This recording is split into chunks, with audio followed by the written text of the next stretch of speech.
So my dear student, next question हमारे पास में है weight of a body on earth surface is 100 newton. The gravitational force on it when it take at height from the surface of earth equal to 1/4 of the radius of earth is, है ना. अगर हम अर्थ की radius से 1/4 height, अर्थ का जो radius है उसका 1/4 height above from the earth surface जाते हैं, मतलब r/4 height above earth surface से जाते हैं, r/4, और ये है हमारा रेडियस r.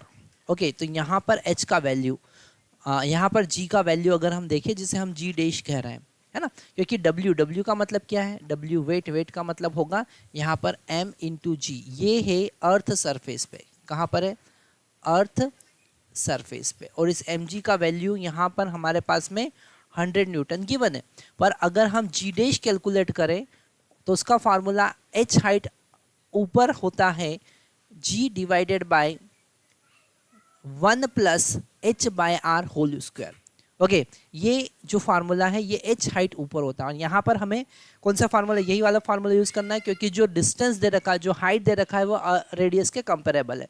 तो यहाँ पर अगर हम g dash divided by 1 plus h का वैल्यू कितना है, h का वैल्यू 1/4 ऑफ रेडियस, है ना. यहाँ पर हम लिख सकते हैं कि h is equal to r/4 given है, तो यहाँ लिखेंगे r/4 डिवाइडेड बाय r और उसका होल स्क्वायर. ओके, r से यहाँ कैंसिल कर सकते हैं, हमको मिलेगा g डिवाइडेड बाय, ये हो जाएगा 1 प्लस 1/4 होल स्क्वायर, और इसको हम लिखेंगे 5/4 होल स्क्वायर. तो अल्टीमेट हमको मिलेगा 16 g डिवाइडेड बाय 25.